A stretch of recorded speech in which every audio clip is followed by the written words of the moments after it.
Welcome to the stream of consciousness. Welcome to my journal. What does your journal say? Welcome to the Winding Road podcast. It is hot as a mofo on the Winding Road. I got in my car. I started the air conditioner, but I turned it off first. And I was doing a little short video, and I was like, minute long, and I'm already sweating. That's how hot it is. So now that the short's over that I recorded, and we're doing this full-length Winding Road podcast, we're going to have to deal with a little bit of noise as that air gets a-cranking, but I can look at the sweat glistening from the sun on my wrist as we drive down the Winding Road. And on my short, I was talking about winning always used to be top-notch, very, very competitive, and that helped me be a winner, being very competitive, but at times it was a little too much because whenever you lost, sometimes I wasn't always the most gracious of losers, and these are things of a long time ago, but I was thinking about in my childhood how man, it was just win, win, win, and I didn't get distracted by anything, and that's because I had innocence then. And I was always just locked into whatever it was I was doing. There was no past.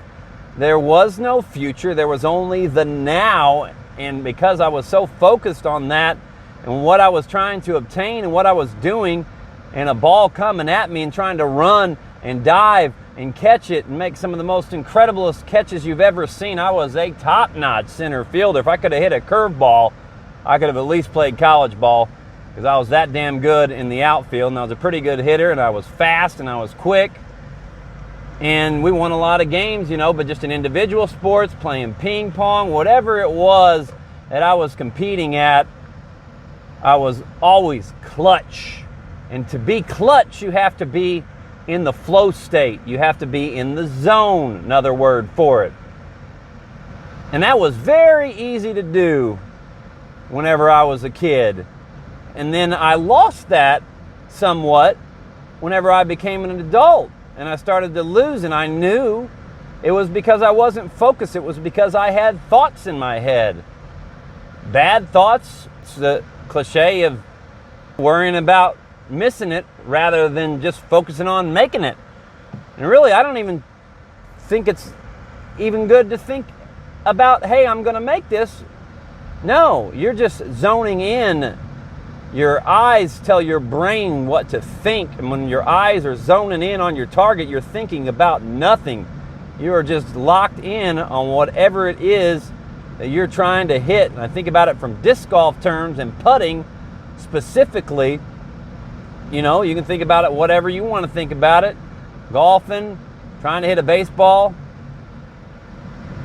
But for me, it's disc golf or pool. I know I've talked about this on the past episodes, but it is zoning in.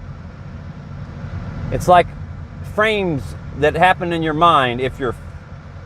There's 3 steps. If step 1 is a thought, then you have to start over because step 1 is not a thought. Step 1 is seeing the path that you are trying to hit, the path that you are trying to go down in life, whatever. Step 2 is the next frame in your mind. It's the object, it's the target. You're focusing on it, but then the next click in your mind is that specific point on your target. And they're just like frames in the mind. Step 1, step 2, step 3. Trust your body to make the proper movement. Trust your mind to make the proper path for you in your life based on healthy input and things of greatness that you're feeding into your mind, and all the things of having a positive attitude.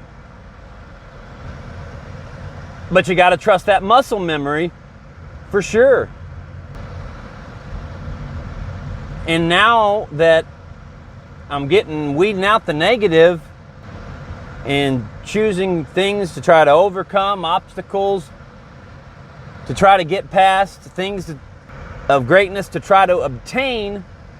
And as I do that, I'm not distracted. I'm not worried about money. I'm not worried about what someone may or may not have said, or an argument that took place, because those can be at a minimum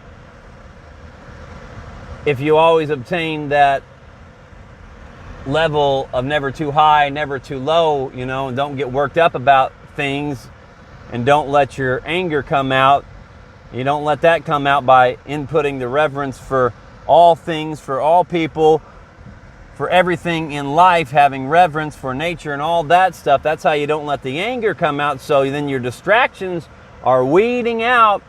So then you're back to that childlike state, man, of where you're not worried about anything. You're not even thinking, man. You are just playing a game. This game of life.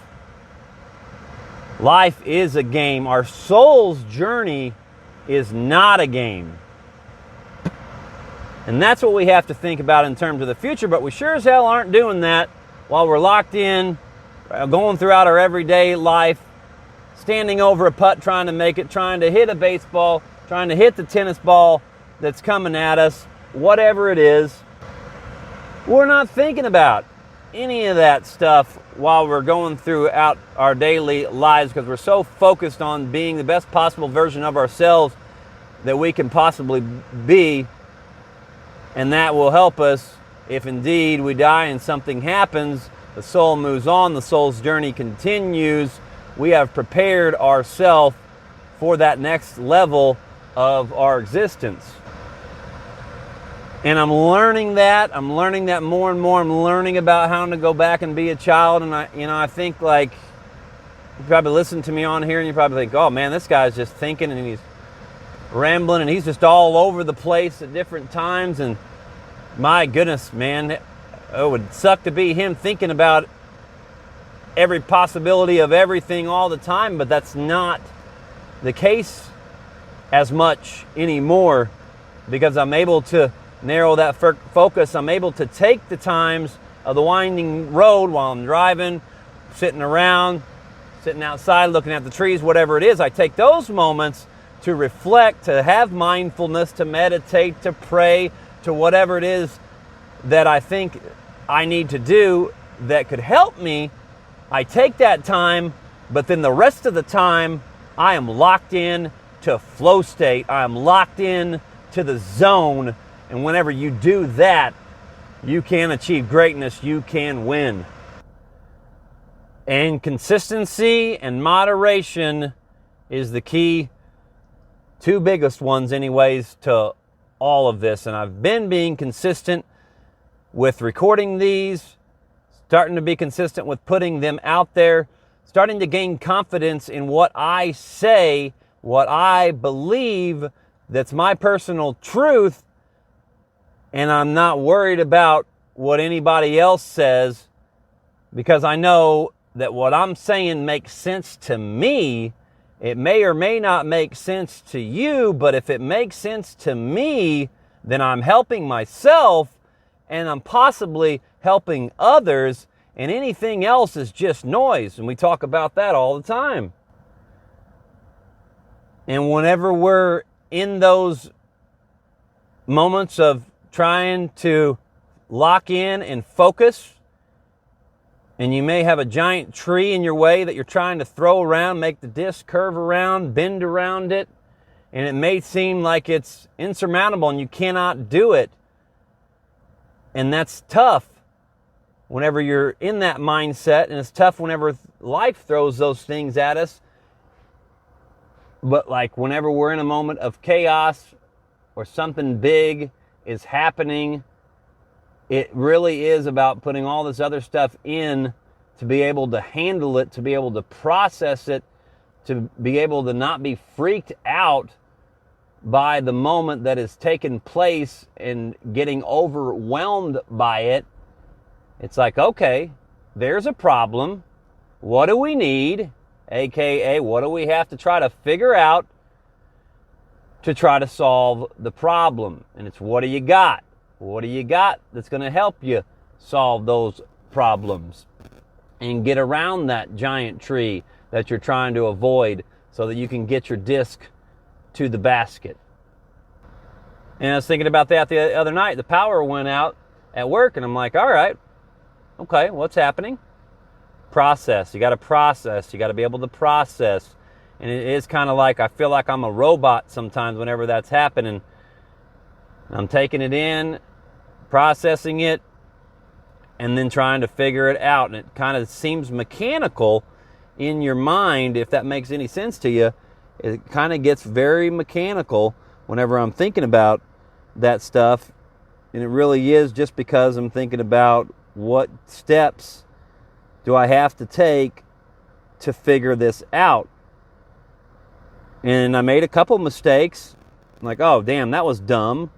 But it wasn't because I was freaking out. It's just because, I don't know, maybe I'm not that smart in figuring out stuff sometimes. But because I'm aware of my weaknesses, I'm able to think a little bit harder before I make my next move. And sometimes you don't always have the time to try to make your next move. So how do you figure it out? If it's happening really, really quickly, how do we figure out how to not be overwhelmed by that?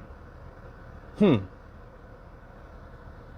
I guess thankfully, in ways, if something crazy is going on, sometimes time can sort of seem to slow down a little bit.